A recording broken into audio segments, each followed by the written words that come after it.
Ya, Assalamualaikum warahmatullahi wabarakatuh. Pada kesempatan ini saya akan melanjutkan pokok bahasan tentang trigonometri. Ya, pada video pertama saya membahas tentang ukuran sudut. Ya, ukuran sudut. Nah, ukuran sudut beserta penjelasannya. Itu saya jelaskan pada video pertama saya. Kemudian pada saat ini saya akan membahas perbandingan trigonometri. Ya, di situ ada masalah.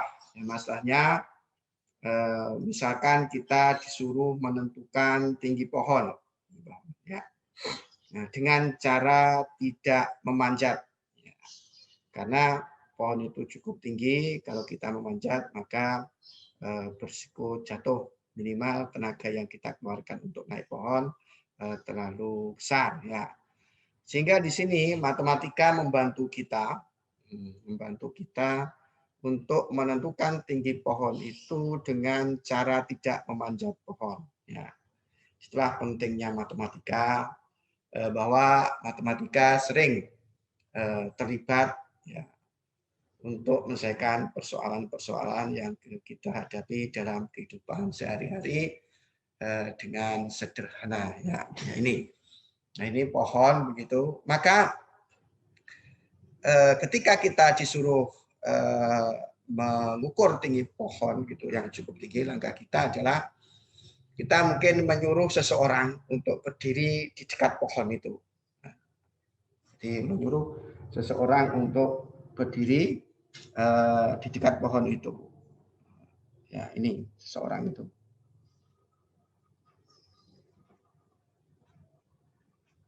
Nah, menyuruh seseorang berdiri di dekat pohon itu. Sementara kita akan mudah untuk mengukur tinggi badan seseorang itu. Minimal kita tanya tinggi badanmu berapa, misalnya. Kemudian setelah itu kita ukur bayangannya. Maka di situ akan terbentuk sebuah segitiga siku-siku. Nah, segitiga siku yang unsurnya itu adalah sisi penyikunya itu adalah tinggi orang tersebut dengan bayangan. Ya, itu kita ukur. Kemudian dengan tidak memanjat pohon, kita bisa menghitung panjang bayangan. Nah, ini pohon ini. Jadi di jam yang sama itu, kita bisa mengukur jarak bayangan terhadap pohon itu. Nah, kemudian dari dua gambar itu, dari dua gambar sketsa itu, ya, dari dua objek itu, objek manusia dan pohon itu, maka nanti akan terbentuk dua buah segitiga siku-siku yang kongruen, ya, menggunakan aturan segitiga yang sebangun, yang sebangun, bukan kongruen. Ya. Jadi akan dari dua objek itu nanti akan terbentuk dua buah segitiga yang sebangun. Ya, jadi ini akhirnya dibahas dengan menggunakan kesebangunan pada segitiga siku-siku. Tetapi mungkin di antara kalian sudah lupa tentang segitiga siku-siku dengan segitiga siku-siku yang sebangun yang sudah kalian pelajari di SMP dulu, sehingga pada kesempatan ini terlebih dahulu akan saya ulang kembali sebagai materi prasyarat begitu, agar kita bisa menyelesaikan persoalan yang saya berikan ini, masalah yang saya berikan ini. Ya.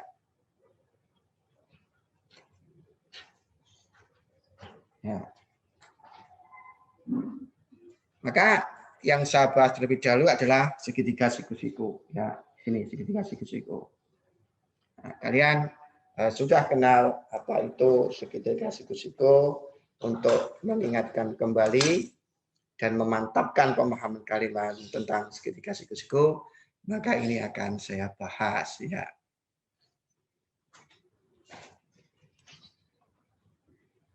Ya. Nah, segitiga siku-siku.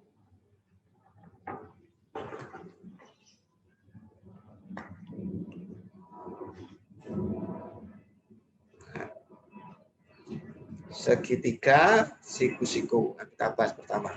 Nah, segitiga siku-siku ada segitiga yang salah satu sisinya itu besarnya adalah 90 derajat. Ya, saya lukis segitiga siku-siku begitu. Nah, saya perbesar biar kelihatan di layar. Ya. Ya.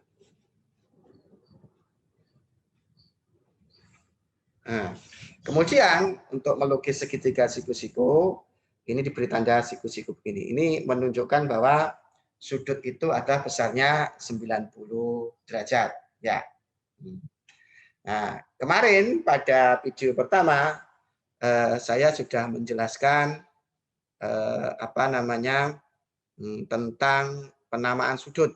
Nah, katakanlah ini saya namai segitiga ini namanya adalah A B, C, nah, maka ini adalah sudut C.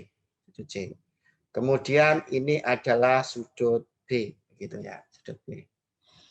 Kemudian ini namanya sisi miring. Nah, ini namanya sisi miring.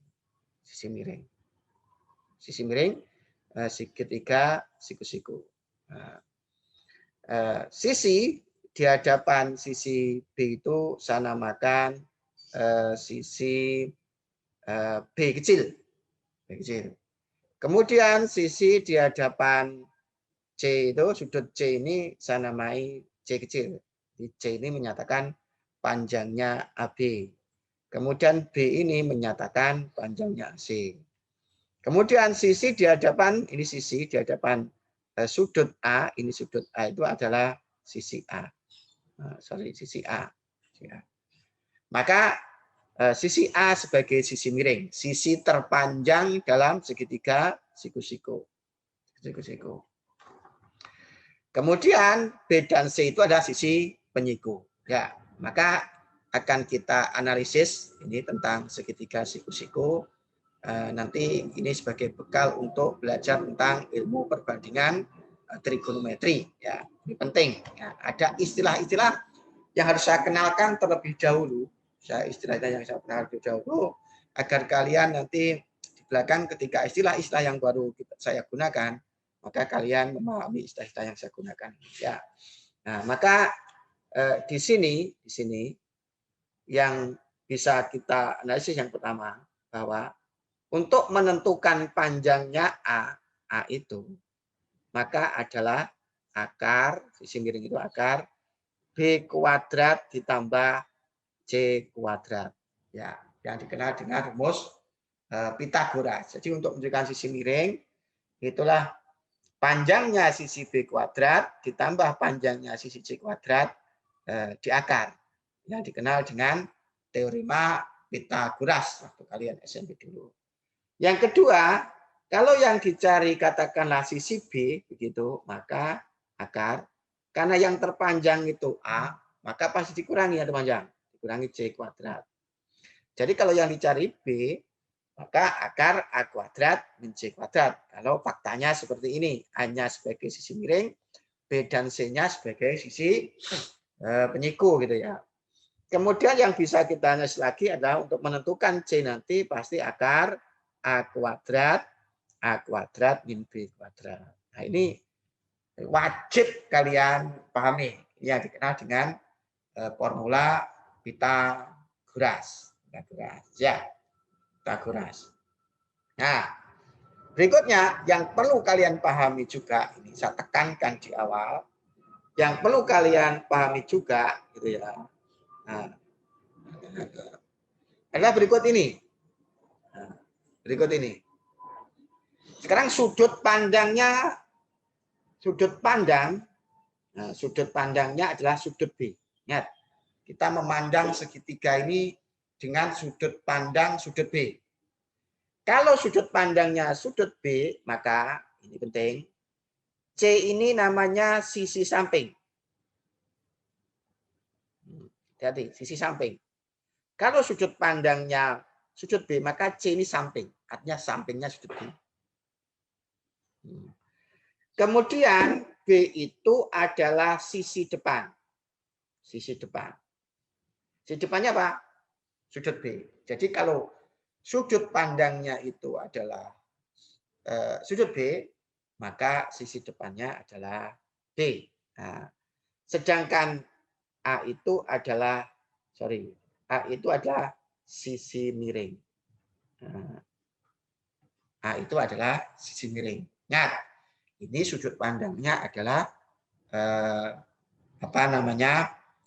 sudut B. Nah, sekarang kemudian saya ubah sekarang. Sudut pandangnya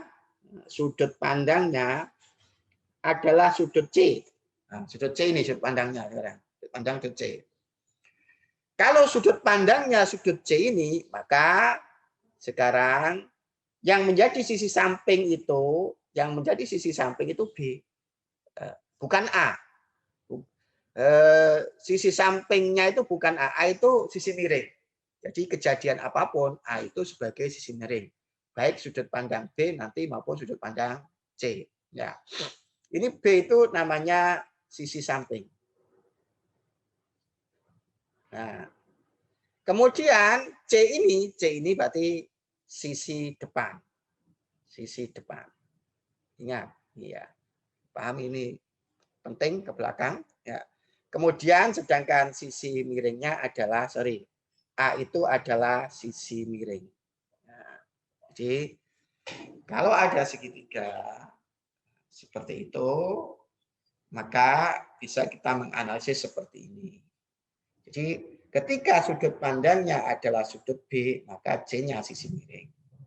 Ketika sudut pandangnya itu sudut B, maka C-nya ini miring, ini adalah depan.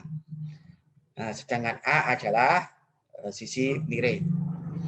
Kemudian ketika sudut pandangnya adalah sudut C, maka B ini menjadi sisi samping.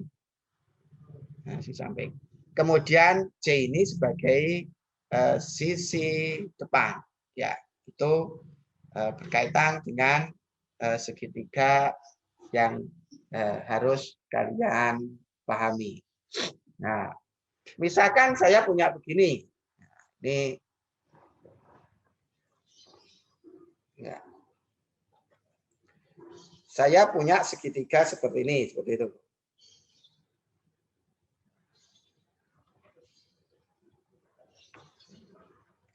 Segitiga siku-siku begitu.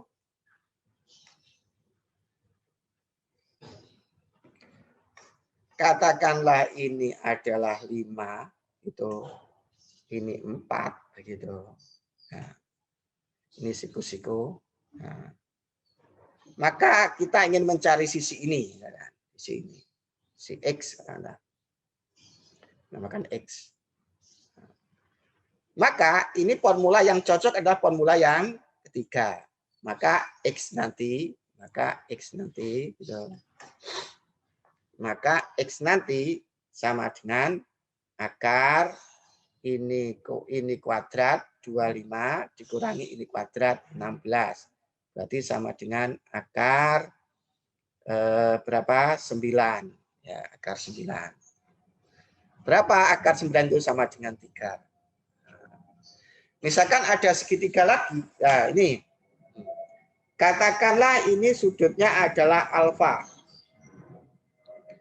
Ini adalah beta begitu. Ya, seperti penamaan sudut, ini samakan alfa, ini beta begitu. Nah, maka nanti sisi samping alfa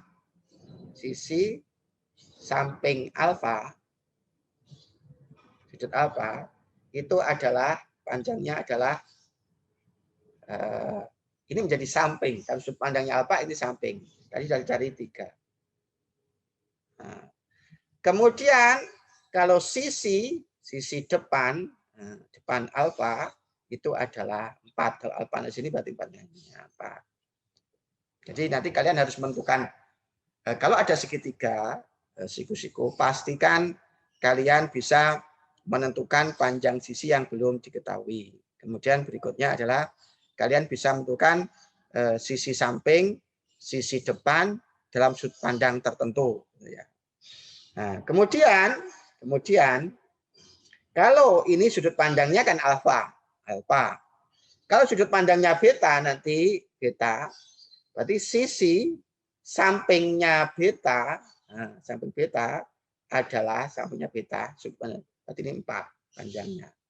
Berikutnya kalau sisi depan alfa ada beta, beta ini adalah X tadi, yaitu tadi itu ada 3. Yaitu contoh berkaitan dengan apa yang dibahas barusan ini. Ya.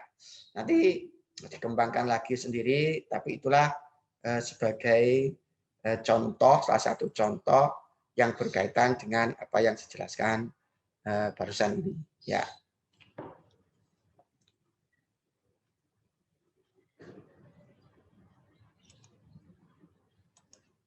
Nah, tadi itu pahami istilah-istilah itu, kalian pahami, karena istilah-istilah itu kita gunakan untuk pembahasan materi selanjutnya. Ya. Nah, kemudian selanjutnya ternyata nanti sesuai dengan apa yang kita boleh di SMP dulu yang diberikan oleh guru-guru kita dulu, termasuk saya itu mendapatkan ilmu seperti ini juga dari guru SMP saya dulu. Nah, sesuai yang diberikan oleh guru-guru kita dulu, guru-guru kalian dan guru-guru saya di SMP dulu tentang segitiga siku-siku.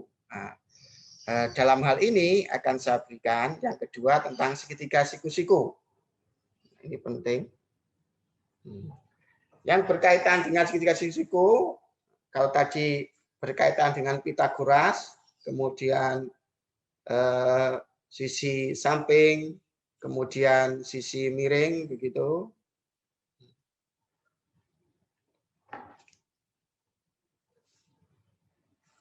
Nah, berikutnya, ya, nah, di situ sudah tergambar segitiga siku-siku. Ya, sudah tergambar segitiga siku-siku. Ya. Nah, tetap saya misalkan namanya segitiga ABC. Ya. Nah, ini tanda siku-siku. Misalkan dalam satu sudut ini, katakanlah sudut B itu diketahui 60 derajat, gitu ya. Nah, 60 derajat misalkan. Maka kita bisa menentukan sudut C. Ingat bahwa jumlah besar sudut dalam segitiga itu, jumlah besar sudut 3 sudut dalam segitiga siku-siku itu sama dengan 180 derajat. Artinya apa? Sudut A ditambah sudut B ditambah sudut C itu sama dengan 180. Atau pasti kalau di siku-siku sudut C ditambah sudut B nanti pasti besarnya sama dengan 90. Nah, jadi sudut kalau segitiganya siku-siku, maka 2 sudut yang bukan siku-siku itu jumlahnya pasti sama dengan 90 derajat. Besar jumlahnya. Jumlah besarnya itu adalah 90 derajat. Kenapa? Karena ketiga sudut itu kalau dijumlah besarnya adalah 180. Maka ini dapat dipastikan adalah 30 derajat. Ya, ini dalam ukuran derajat. Nah, ukuran derajat. Nanti kalau di bawah radian, silakan. Nanti itu dihitung 60 derajat itu berapa radian. Kemudian 30 derajat itu berapa radian. Ya, itulah cara menghitung. Nah, kemudian kalau saya punya segitiga lagi, siku-siku. Ini kejadian ini.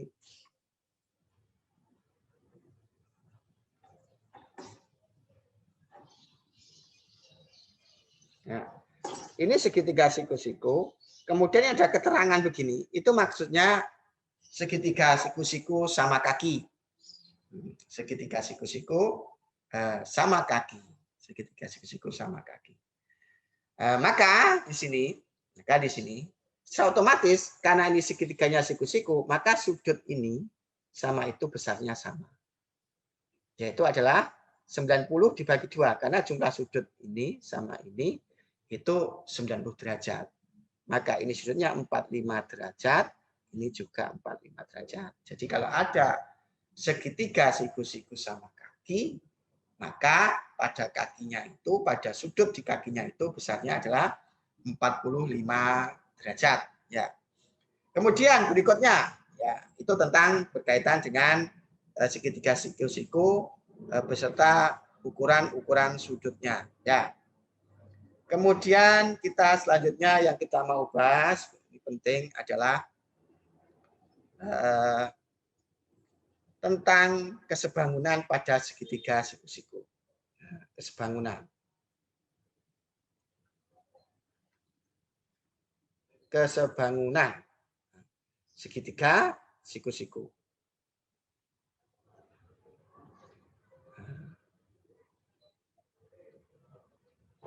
Tentang kesebangunan segitiga siku-siku.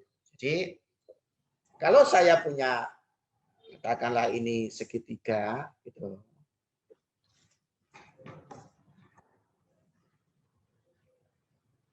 Ya.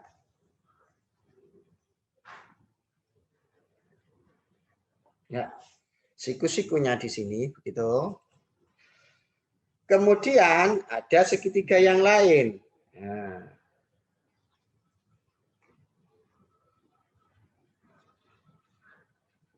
segitiga yang lebih besar. Nah, misalkan begitu. Nah, ini saya namai segitiga, katakanlah segitiga PQR. Nah, PQR. Nah, kemudian ini saya segitiga namanya segitiga X, Y, dan Z. Sama-sama siku-siku. Nah, sama-sama siku-siku.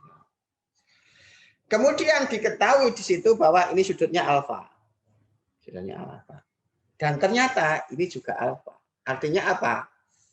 Sudut Q itu sebesar alfa. Kemudian sudut Y juga sebesar alfa. Berarti sudut Q sama dengan sudut Y.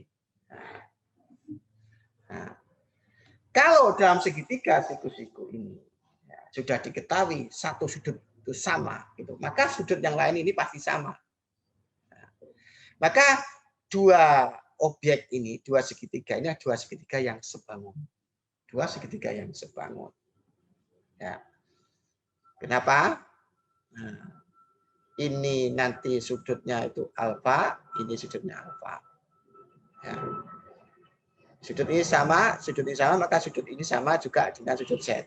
Maka itu pasti dikatakan segitiga yang sebangun. Maka akan berlaku sesuai dengan yang dijelaskan oleh guru kita di SMP.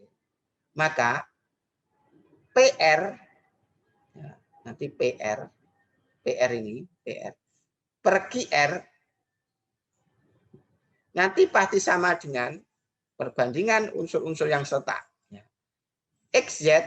XZ per YZ.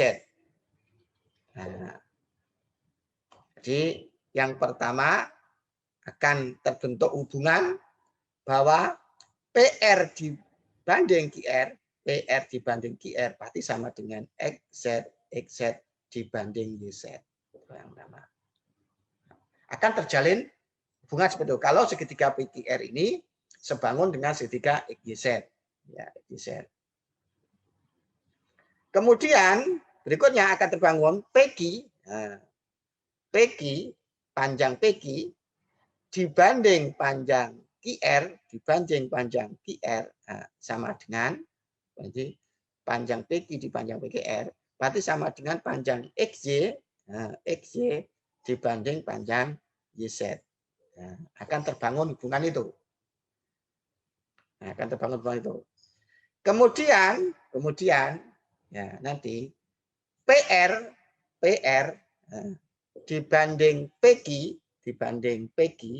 akan sama dengan XZ dibanding XY. Nah, akan terbangun hubungan itu.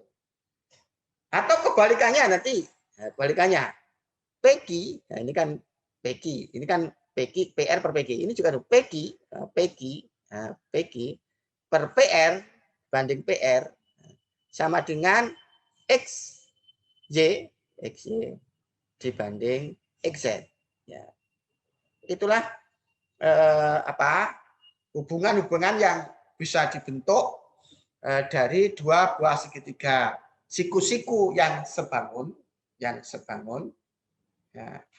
Yang sebangun seperti ini, katakanlah di situ saya namai segitiga yang pertama itu segitiga PGR, segitiga yang kedua XYZ, segitiga PGR ini sebangun dengan segitiga XYZ.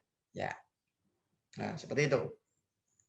Maka terjalin hubungan seperti ini, akan terjalin hubungan seperti ini. Atau ini dibalik juga, kalau ini dibalik ya ini dibalik. Kalau ini dibalik, ini juga dibalik. Ya, setelah berkaitan dengan segitiga siku-siku yang harus saya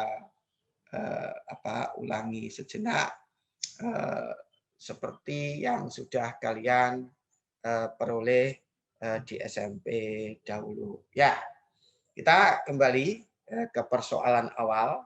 Kembali ke persoalan awal. Ya. Kembali ke persoalan awal ini. Ya. Ya. Tadi sudah saya berikan bekal tentang segitiga siku-siku, kemudian sama segitiga siku-siku yang yang sebangun. Ya. Terus kemudian ketika ada sebuah segitiga yang sebangun, terutama pada segitiga siku-siku dalam hal ini, maka ada hubungan-hubungan yang bisa dilakukan. Ya, tadi seperti yang sudah saya sampaikan. Ya, nah, kembali ke persoalan ini. Ya, persoalan ini. Kembali ke masalah ini. Ya, ya. Di situ ada dua objek. Tadi saya katakan ini tujuan kita adalah mengukur tinggi pohon ini, mengukur pohon ini, mengukur tinggi pohon ini. Dengan tidak memanjat, tentunya kita dalam hal ini akan menggunakan bantuan matematik, ya. Maka caranya ya kita menyuruh seseorang untuk berdiri dekatnya pada jam itu dengan jam yang sama, masing-masing bayangan antara bayangan pohon ini, antara bayangan pohon ini dan bayangan manusia dicatat. Maka terjadilah dua kejadian ini. Nah, ini kejadian manusia beserta bayangannya. Nah, ini objek tumbuhan beserta bayangannya. Maka dari situ kita bisa mensketsa ya, objek sebelah kiri berupa manusia itu beserta tinggi bayangannya, itu kita bisa mensketsa. Nah, mensketsa ya, sini akan saya sketsa. Sketsa objek sebelah kiri berupa manusia itu adalah segitiga yang ukurannya lebih pendek gitu sisinya. Itu begini, saya gambar.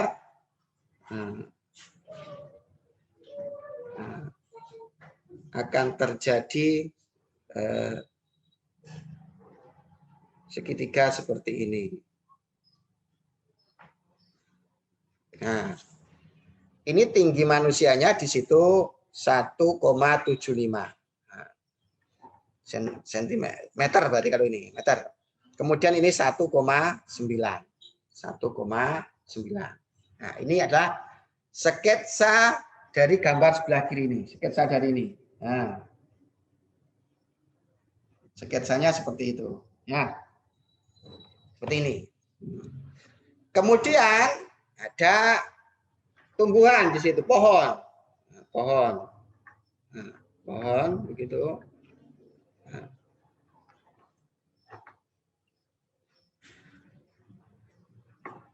Nah, saya gambar sketsa pohon beserta bayangannya begitu. Ini siku-siku begitu, siku-siku. Kemudian ini siku-siku begitu, itu diketahui bahwa bayangan pohon itu 4,5. Ini adalah X begitu. Nah, karena ini perlu kalian ketahui di sini. Karena itu melihat bayangannya di jam yang sama, dan di tempat yang sama, dan diasumsikan bahwa permukaan tanah mendatar, maka sudut ini sama. Ini alfa. Nah, ini berarti juga alfa. Ya, itu analisisnya. Maka ini dapat dipastikan sesuai dengan penjelasan saya sebelumnya bahwa dua segitiga ini adalah dua segitiga yang kongruen. Sorry, segitiga yang sebangun. Jadi dari manusia sebelah kiri, seseorang sebelah kiri itu beserta bayangannya terbentuk segitiga. Kemudian sebelah kanan itu adalah pohon beserta bayangannya juga bisa segitiga. Maka dua bentukan segitiga ini merupakan bentukan segitiga yang sebangun. Dari segitiga yang sebangun. Maka di sini, nah, sebelum saya mulai, ini ingat menggunakan yang tadi. Sorry. Nah, ini kan sisi miringnya, sisi miringnya.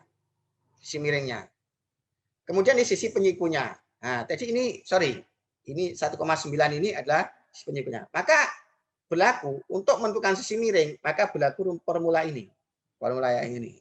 Nah, maka ini nanti adalah akar 1,9 kuadrat begitu ditambah 1,75 kuadrat begitu. Nah, nanti kalian hitung. Nah, ini nanti sudah saya hitung 2,58 ketemunya dengan menggunakan rumus Pythagoras. Dengan menggunakan rumus Pythagoras. Ya.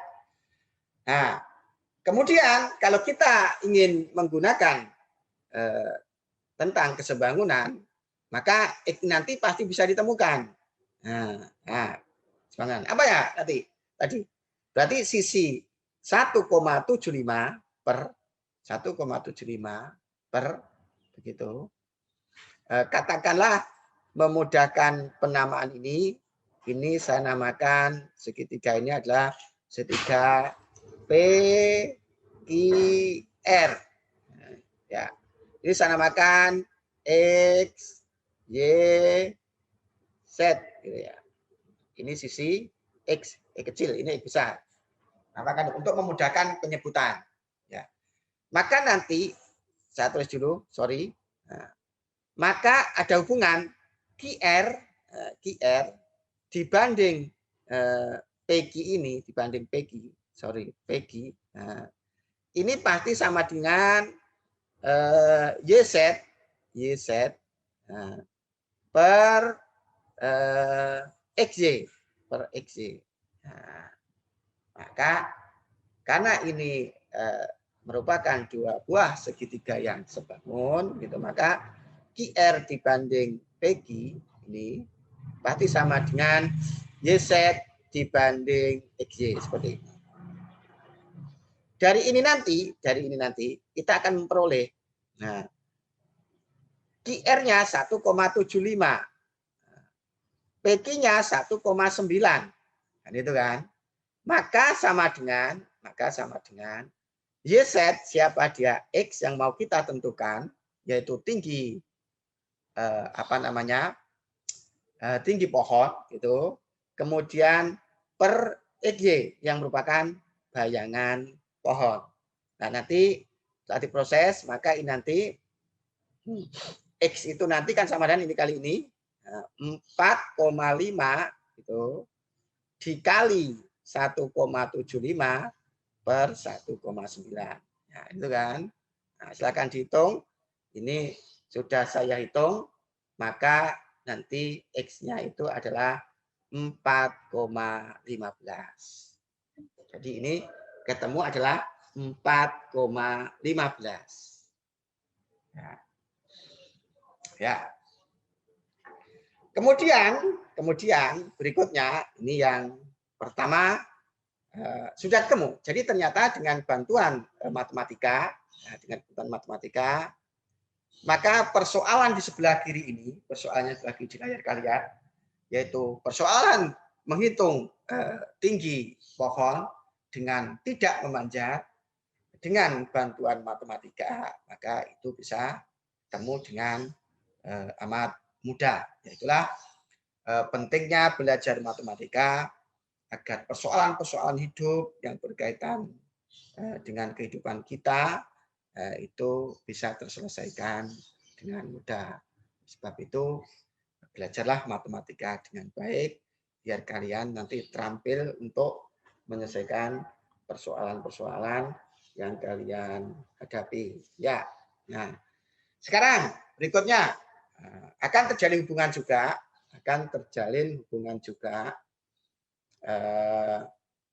ini katakanlah kita menginginkan ini. Lihat bahas begini, panjangnya jarak antara ujung bayangan dengan puncak pohon misalkan. Misalkan aja itu ya, yang saling kari di kiri itu. Bagaimanakah cara menentukannya gitu ya. Contohnya. Nah, ini hubungan kedua bisa ditentukan. Hubungan kedua ini bisa ditentukan bahwa nanti itu di sini bahwa XY per XZ, nah, ini saya makan adalah sisi Y, sisi Y kecil.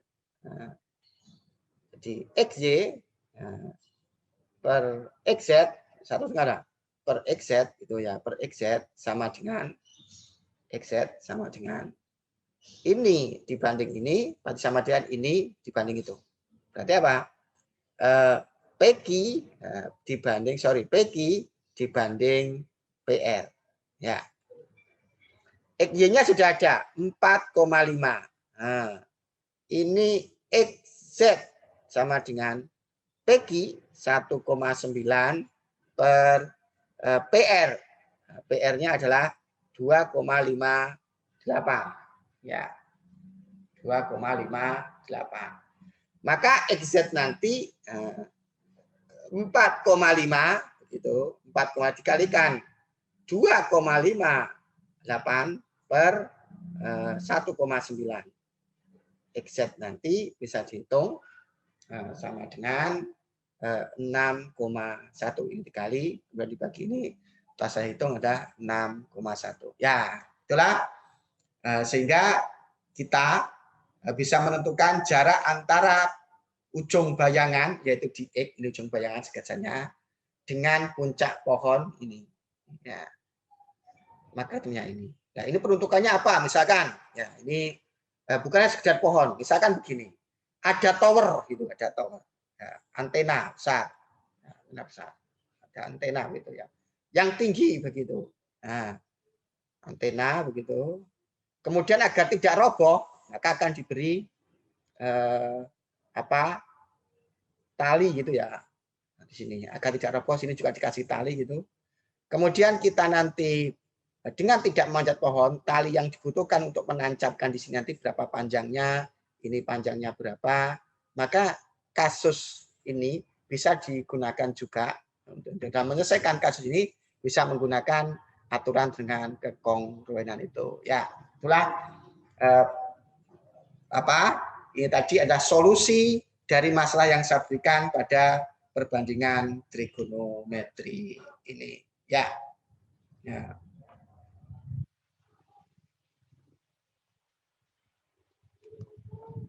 Ya. Kemudian selanjutnya akan saya jelaskan ke apa namanya tadi. Nah, saya hapus dulu.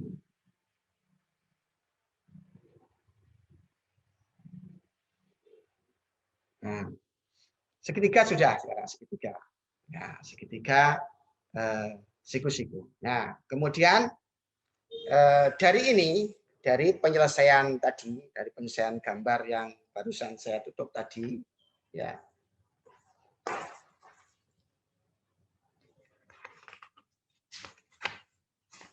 Ya. Ya. Saya jelaskan lanjut. Ya. Sini ada penjelasan lanjut. Dari segitiga, dua segitiga yang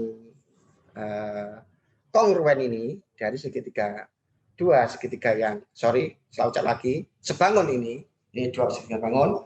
Tadi ini belum diketahui, dengan menggunakan perbandingan tadi ketemu. Namanya tadi perbandingan. Ini tadi juga belum ketahuan. Ternyata setelah dihitung tadi ketemunya adalah 6,1. Berarti ini 6,1. Ya. 6,1. Kemudian ini tadi yang sudah diketahui kan 1,75 tinggi seseorang tadi dengan bayangannya, panjang bayangannya. Kemudian ini digunakan Pythagoras. Ya. Maka dari perbandingan tadi saya tulis yang pertama itu adalah kalau saya punya ini saya namai alfa, ini saya namai alfa, ini saya namai beta. Ya. Ini saya tambahi penjelasan. Ini saya namai pasti beta juga. Pasti beta juga. Itu pasti beta. Pasti beta. Kenapa? Karena kalau ini sama, tadi sudah saya jelaskan, maka sudut ini pasti sama. Ini tadi kenapa sama? Karena dilihat di tempat yang sama dan di jam yang sama. Sehingga sudut yang terbentuk oleh bayangan dengan jarak benda tinggi benda itu akan pasti sama. Ya. Yang pertama hubungannya adalah kalau ada QR per PR. QR per PR. Ya. Jadi ini ada QR ini per PR. Itu pasti sama dengan YZ per XZ. Per XZ. Jadi kalau ada QR per PR berarti sama dengan JZ per XZ. Nah, itu sama dengan QR per PR 1,75 per 2,58 pasti sama dengan ini 4,15 per 6,1. Ya, itu setelah saya hitung adalah 0,73. Ya. Perhatikan. Ingat, 1,75 itu adalah sisi sampingnya beta. Oh, tadi. Nah, kalau betanya di sini, atau beta ini sampingnya beta. C. Nah, berarti ini 1,75 itu sisi sampingnya beta. Sedangkan 1,9 itu adalah sisi depannya beta. Kemudian 2,58 ini adalah sisi miring. Sama halnya, ini sampingnya beta itu 4,15. Ini sampingnya, sisi miringnya ini segitiganya adalah 6,1. Ini berarti ini adalah samping, gitu ya. Ini adalah miring. Sami. Nah, ini juga gitu, ini juga samping. Samping. Ini namanya miring. Nah, dalam istilah perbandingan trigonometri ini, untuk memudahkan komunikasi dan untuk memudahkan struktur keilmuan, maka ini itu dinamakan dengan samping per miring. Itu adalah cos beta. Jadi ini itu adalah cos beta. Kosinus sudut antara sudut di samping beta dengan sisi miring. Nah, itu ya. Itu penamaan. Ya, seperti kita dinamai, katakanlah saya dinamai Ihsan Ansori untuk memudahkan penyebutan setelahnya atau yang berkaitan dengan saya, identitas saya dengan bisa mudah, gitu ya. Nah, ini dinamakan. Kalau ada kejadian seperti ini, QR, berarti sampingnya beta per PR sisi miring, kemudian YZ sampingnya beta juga per XY sisi miring, itu dinamakan cos beta. Nah, kejadian yang kedua, kalau ini karena ini tentang kesebangunan, maka di sini tentang kesebangunan, kalau ada perbandingannya PQ, begitu PQ dibanding PR. Nah, PQ dibanding PR. Nah, itu pasti sama dengan XY per XZ. Kan begitu? Nah, ini PQ ini sampingnya alfa. Samping. Nah, samping. Ini miring. Nah, samping miring. Ini XY ini, XY ini sampingnya alfa. Samping juga. Samping. XY ini sampingnya alfa. Kemudian XZ ini miring. Nah, miring. Nah, ini telah ini berarti ini setelah saya hitung PQ 1,9 per PR itu 2,58 gitu, berarti sama dengan 4,5 per 6,1 berarti sama dengan di situ setelah saya hitung 1,9 per 2,58 sama dengan 4,5 per 6,1 itu 0,74. Nah ini itu bukan dinamakan cos beta karena ini sampingnya alfa, ini itu namanya cos alfa. Nah, itu namanya cos alfa. Nah, begitu kan. Ya, itu namanya cos alfa. Nah, jadian seperti itu. Nah, dalam hal ini berarti kalau ada fakta seperti ini, nilai dari cos beta ini sama dengan 0,73. Nah, ini merupakan ilmu perbandingan. Cos itu merupakan ilmu perbandingan. Ya. Kemudian di sini setelah dihitung ini, cos alfa itu ini per ini itu atau ini per itu sama dengan 0,74. Berarti cos alfa ini sama dengan 0,74. Yaitu perbandingan yang pertama ini telah melahirkan telah lahir suatu objek dinamakan cos. Ya. Jadi telah lahir pengetahuan baru buat kamu dalam hal ini dinamakan cos. Kalau ketemu samping per miring itu namanya cos, begitu ya. Ya, itulah telah lahir. Karena di SMP ilmu ini belum lahir. Setelah SMA ini dilahirkan seperti ini. Dari dasar ketika kalian di SMP dulu tentang ilmu kesebangunan pada segitiga siku-siku, lahirlah cos sekarang yang pertama. Lahirlah cos yang pertama. Kemudian dari ini tetap dari ini. Ini. Kalau tadi itu 1 dan 2 melahirkan cos begitu. Sekarang kita menggunakan perbandingan yang lain. Perbandingan yang lain. Kalau PQ dibanding PR. PQ ini dibanding PR. PQ dibanding PR. Nah, maka pasti sama dengan ini XY per XZ. 1,9 per 2,58. Sama dengan 4,5 per 6,1. 4,5 maka 0,74. Ingat, ini tadi adalah kalau sudut pandangnya alfa, kalau tadi kan sudut pandangnya beta. Sekarang sudut pandangnya alfa. 1,9 itu adalah sekarang sudut pandangnya beta, maksud saya tetap sudut pandangnya beta. Sudut pandangnya beta. Sudut pandangnya beta ini maka 1,9 itu depannya beta, depan. Sedangkan ini adalah miring. Miring. Ini itu kalau sudut pandangnya beta 4 XY ini adalah depan. Tadi tolong buka. Saya ini tentang depan.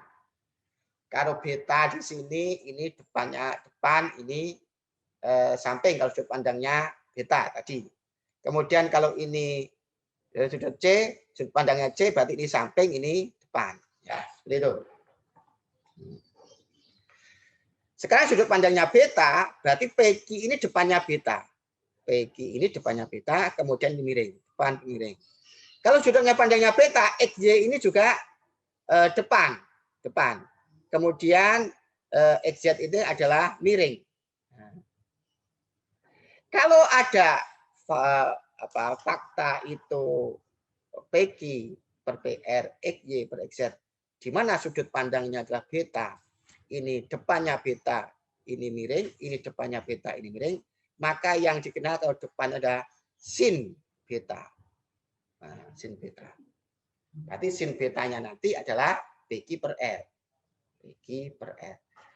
Sin betanya nanti juga adalah kalau fakta ini ada XY per XZ. Maka ini kelahiran ini dinamakan sin beta. Ya, telah lahir sin sekarang.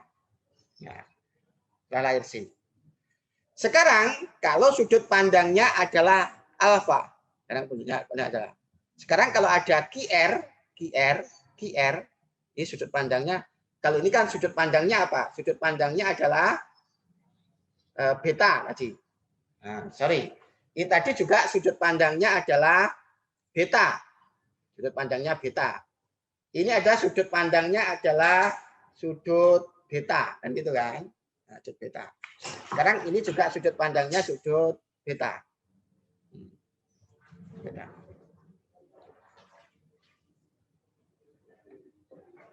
Sorry. Nah, ini sudut pandangnya adalah sudut pandang alfa. Sorry. Ini alfa ini.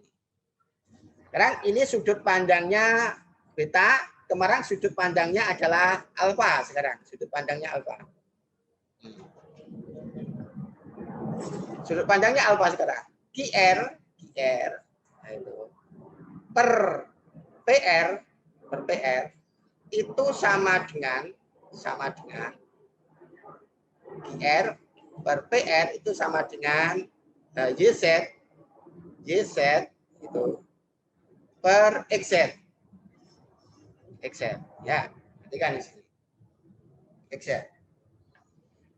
QR itu 1,75 per sementara XZ itu QR itu 1,75, PR itu sama dengan 2,58. Nah, sama dengan YZ. YZ itu sama dengan mana YZ? YZ itu 4,15 per 6,1.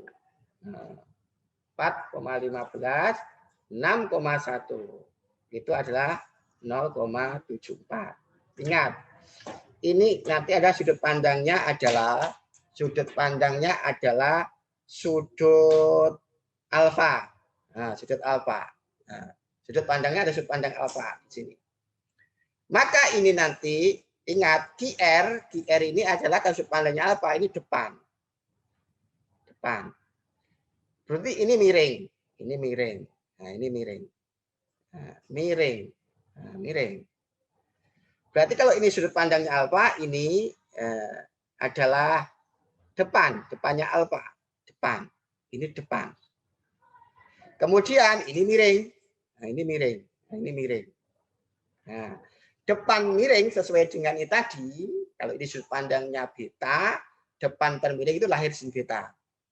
Karena ini sudut pandangnya adalah sudut alfa, maka ini nanti akan lahir yang namanya sin alfa. Jadi sin itu adalah depan bermiring. Ya, jadi tergantung sudut pandang.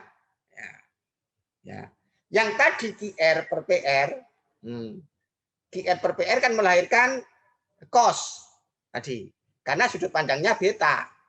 Tadi QR per PR kan melahirkan cos beta karena sudut pandangnya beta.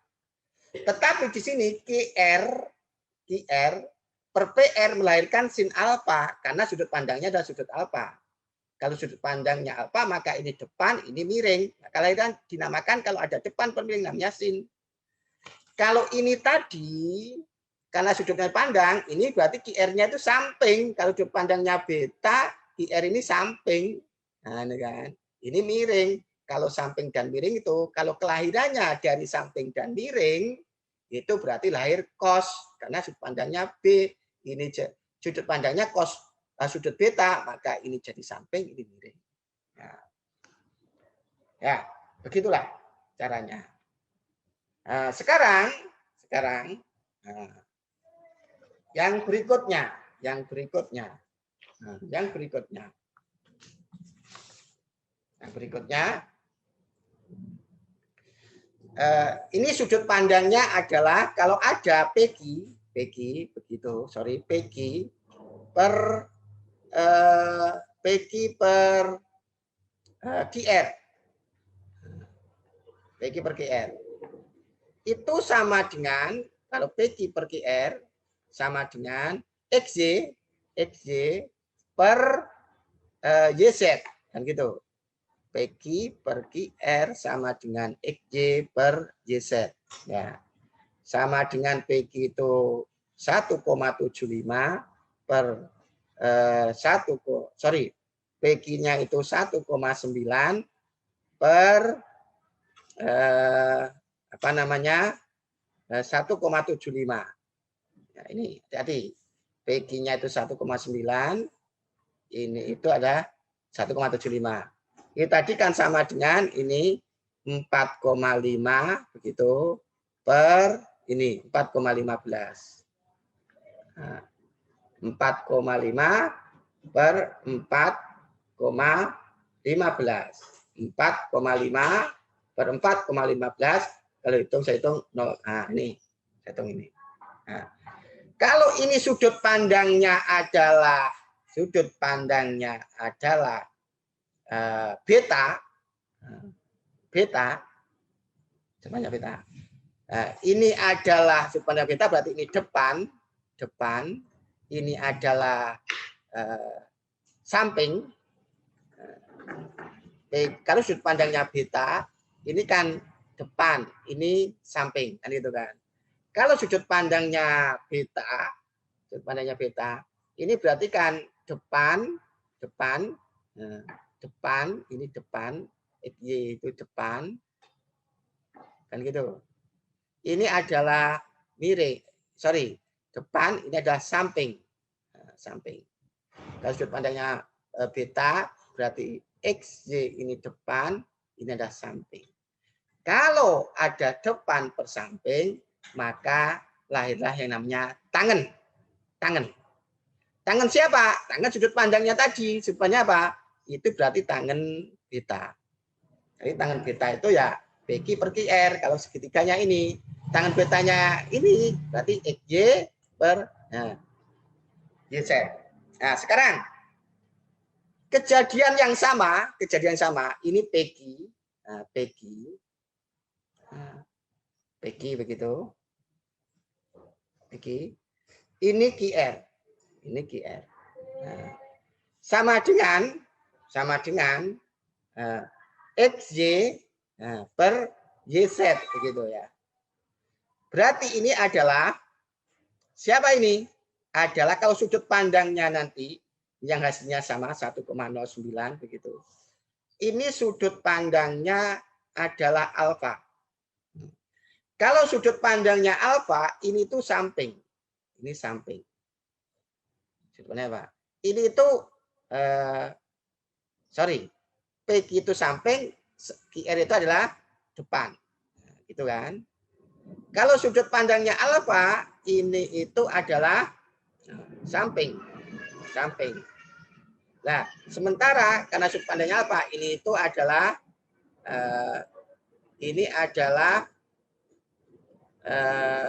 depan, gitu ya. Sudut pandangnya alfa. Berarti kan ini samping per depan, maka ini akan lahir namanya kotangen alfa. Kotangen alfa. Ya. Berikutnya sekarang. Ya. Berikutnya di sini kalau saya punya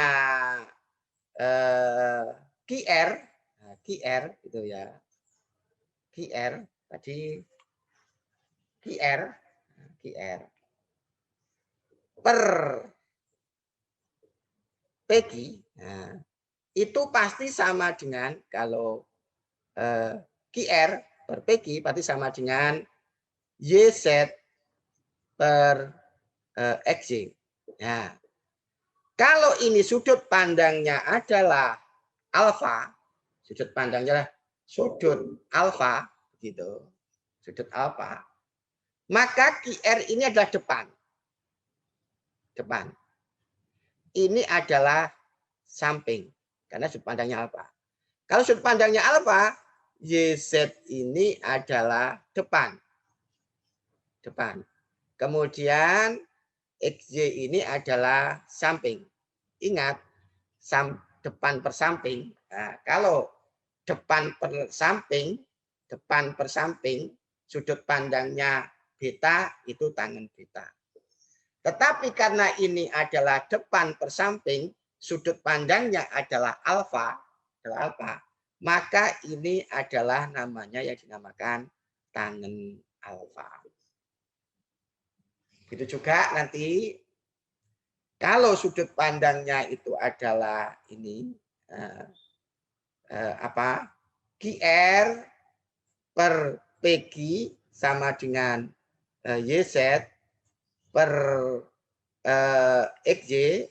Kalau ini sudut pandangnya adalah sudut beta, gitu. Nah, sudut beta. Kalau QR berarti ini samping. Karena sudut pandangnya adalah beta, berarti QR ini samping. Nah, berarti ini kalau sudut pandangnya apa, ini adalah depan.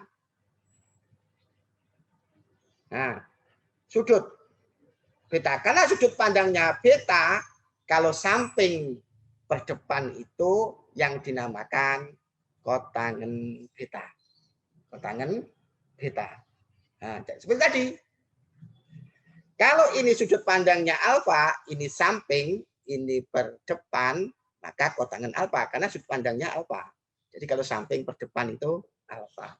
Ya, itulah yang dinamakan ilmu perbandingan trigonometri. Ya, saya ulangi sebentar biar paham. Ya, ini yang pertama tadi.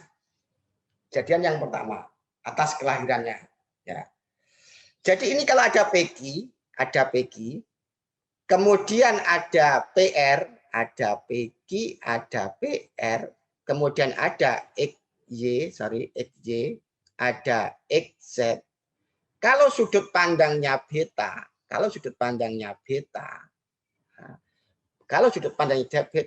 berarti PG ini depan, kemudian PR itu miring. Kalau sudut pandangnya beta, berarti XY itu depan, XZ itu miring. Kalau depan per miring itu dinamakan. Kelahirannya itu dinamakan sin. Karena sudut pandangnya beta, ya sin beta. Berarti sin itu adalah depan per miring.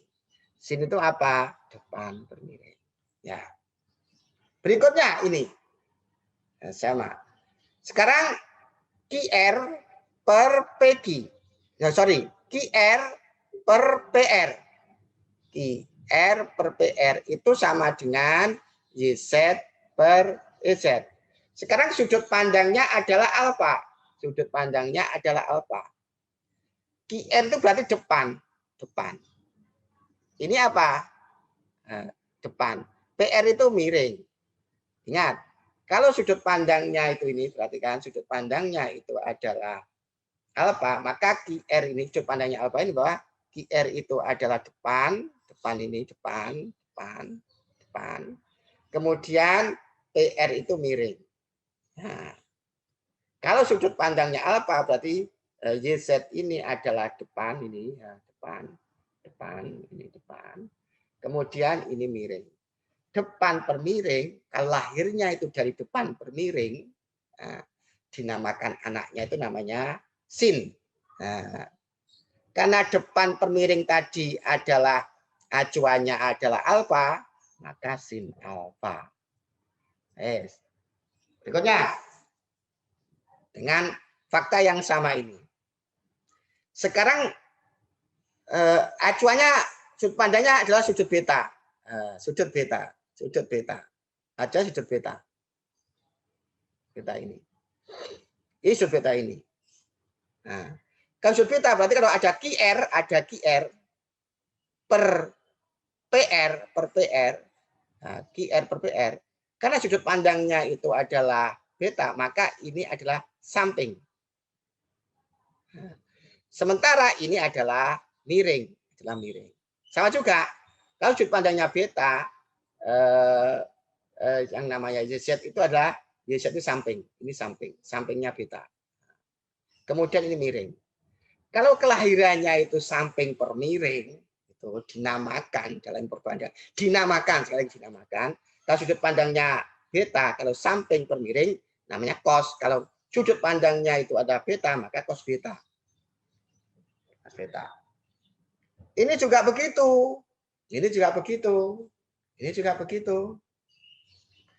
Nah, sekarang PQ, ini sudut pandangnya adalah alfa. Berarti PQ nanti adalah samping. PQ itu samping. Nah, kemudian PR itu miring. Ini sudut pandangnya adalah alfa. Berarti PQ ini sampingnya PQ ini sampingnya alfa. Ini alfa. Nah, sampingnya alfa. QR miring. Kalau sudut pandangnya alfa ini YZ ini juga samping. XY ini samping. Kemudian XZ itu miring. Kalau kelahirannya dari samping per miring dengan sudut pandangnya itu alfa, samping per miring itu pasti cos seperti yang tadi. Kalau samping per miring cos, maka ini ada cos alfa karena sudut pandangnya adalah alfa. Nah, dan seterusnya ini tadi kan ini lagi, ini QR sama PQ. Sudut pandangnya adalah alfa. Kalau dia sudut pandangnya adalah alfa, berarti QR itu adalah depan. Kemudian PQ ini adalah samping.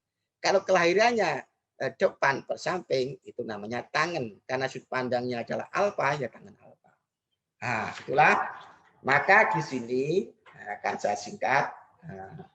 Maka di sini nanti kalau ada segitiga begitu, ya ada segitiga. Nah, segitiga sembarang asalkan siku-siku, gitu, maka bisa dicari hubungan. Akan dicari hubungan. Di sini akan saya jelaskan. Lihat sampai kiri, sin.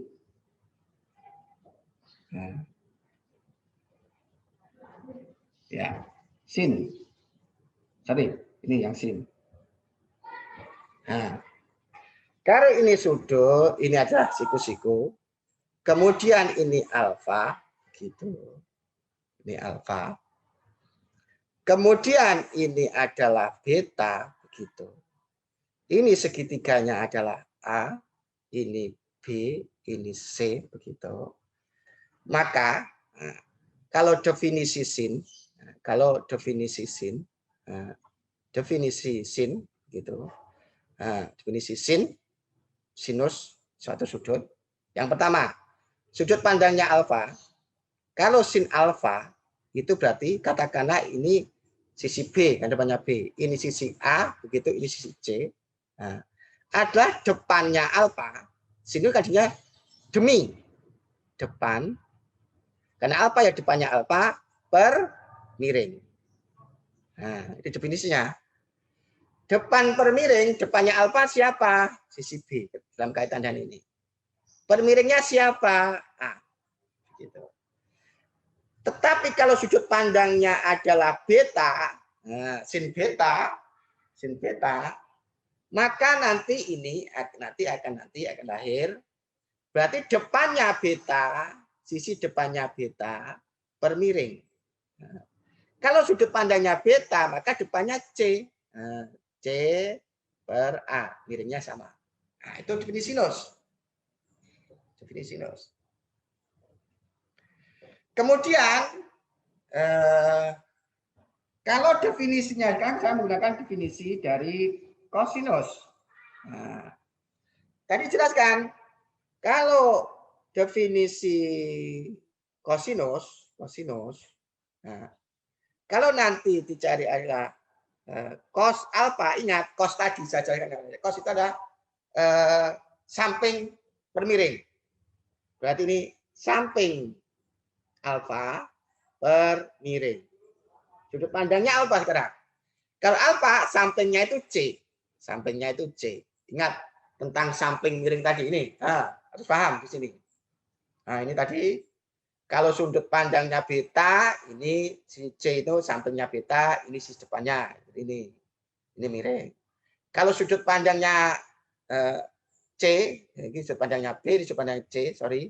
Ini kan sudut pandangnya sudut B gitu kan. Ini sudut pandangnya sudut C. Kalau C ini depan, sisi C depan.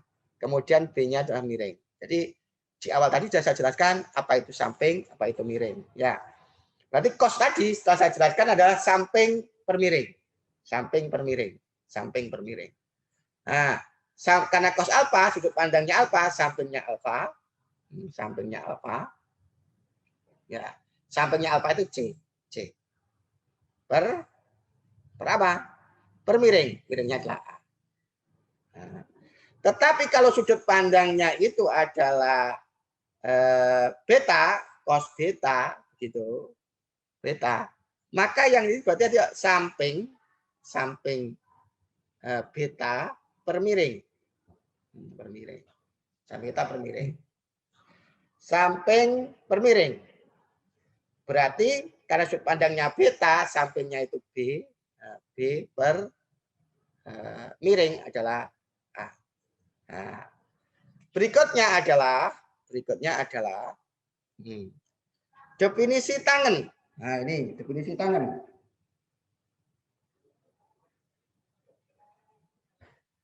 TG, nah, definisi tangen. Nah, kalau sudut pandangnya itu adalah alfa, maka tangen alfa. Nah, tangen alfa. Itu sudut pandangnya alfa itu berarti dia adalah depan, tadi depan alfa per samping. Nah, tadi saya jelaskan tadi kan sudut pandangnya alfa, depan itu B, samping itu ada C, berarti B per C.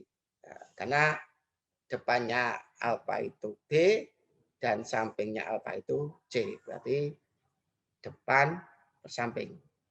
Kalau nanti itu sudut pandangnya adalah tangen beta, adalah berarti depannya beta per samping samping beta. Ya. Per samping beta. Dalam hal ini sudut pandangnya beta, samping depannya beta ini, depannya beta per sampingnya beta, berarti C per B. Ini C per B. Ya, seperti itulah bagaimana proses kelahiran dari sinus, kosinus, dan tangen. Jadi, untuk selanjutnya itu pada video berikutnya, ya. Jadi kalau boleh saya ringkas dalam video ini tadi, pertama ada persoalan untuk menghitung tinggi dengan perbandingan segitiga yang sebangun pada sisi siku, maka terselesaikan menentukan tinggi tinggi pohon begitu tanpa harus memanjat. Ya, ini tadi dengan menggunakan ilmu perbandingan. Kemudian berikutnya dari ilmu perbandingan tadi,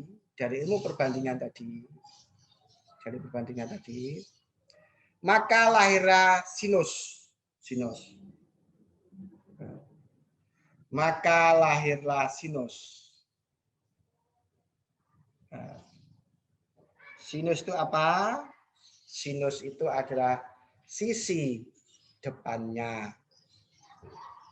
katakanlah sin alfa gitu, sisi depannya alfa per miring. Jadi sinus itu adalah demi. Nah, ada yang menyingkat demi. Depan per miring. Nah, depan per miring. Nah, depan per miring. Kemudian berikutnya lahir yang namanya cosinus. Cosinus itu namanya adalah sami. Sami. Samping per miring. Jadi samping per miring. Kemudian berikutnya adalah lahir yang namanya tangen. Tangen itu adalah desa. Ada mengikat desa. Depan per samping. Kalau sin alfa, sudut pandangnya alfa, dem itu ya depannya alfa per miring. Kalau sudut pandangnya ini adalah alfa. Nanti ya depannya alfa per miring kalau sudut pandangnya apa. Kalau sudut pandangnya beta nanti itu ya berarti nanti adalah depannya beta per miring. Kalau misalkan sudut pandangnya adalah theta begitu macam-macam nama sudut, maka kalau sudut pandang theta berarti nanti sin theta itu depannya theta per miring. Begitu juga nanti cos. Nanti kalau sudut pandangnya itu theta begitu, cos itu kan samping per miring, sami. Samping per miring. Nah, sampingnya theta per miring. Kalau sudut pandangnya beta nanti gitu, cos berarti cos beta nanti ya sampingnya beta per miring. Nah, dan seterusnya. Nanti kalau ada ini, misalnya pendekatannya adalah gamma begitu, maka nanti tangan gamma, tangan kan bisa. Berarti depannya gamma per sampingnya gamma. Nah, nanti kalau sudut pandangnya adalah theta misalkan, nanti ya akan ditentukan yang namanya tangan theta itu ya depannya theta per sampingnya theta. Ya itulah video ini yang penting. Video saat ini target utama adalah melahirkan sinus, melahirkan kosinus, dan melahirkan tangen. Dan nanti untuk contoh-contoh yang lebih konkret akan saya jelaskan lewat video berikutnya. Pahami, simak, pahami dengan sungguh-sungguh karena ini nanti sebagai bekal untuk pembahasan materi berikutnya. Ketika ini kalian nggak paham, maka akan kesulitan memahami materi berikutnya. Semoga bermanfaat. Saya akhiri. Assalamualaikum warahmatullahi wabarakatuh.